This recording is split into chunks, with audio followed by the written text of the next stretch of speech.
Hello guys, welcome to the vlog. Another unwrap video tayo. Another cycling gear. And this time, insulated bottle naman from Rudy Project. Gano'n nyo ba kadalas pinapalitan yung bottles nyo guys? Kasi ako, since nabili ko ng 2000, I believe 2019, ay hindi ko na siya pinapalitan. Though, regularly hinuhugasan ko siya. Pero, still, mas mabuti siguro kung pinapalitan natin once in a while. Sabi nga nila, may mga meme na check nyo yung insulated na bottles nyo. Baka may colony na daw sa loob. Anyway, ito ay from Rudy Project. And bottle cage, insulated bottle from Rudy Project. Ayan. 1,090 pesos. This was given to me as a gift by my wife. Insulated water bottle. And yung size niya ay 620 ml.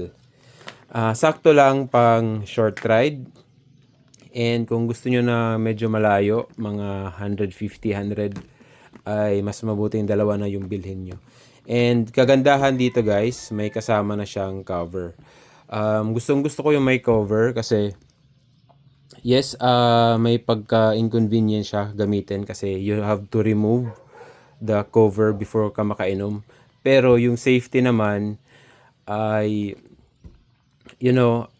safety siya inumin, hindi siya matatalsikan ng putik or hindi siya madudumihan na papasok sa organ natin, papasok sa body system natin. So, mas mabuti ng safe kaysa naman maging inconvenience. So, for me, I think okay lang yung drawback niya kaysa sa iinom tayo ng maduming tubig. Ayan. So, kinakabit lang siya dito guys and cover na agad. Pero baliktad yung pagkalagay ko. Anyway, maganda siya.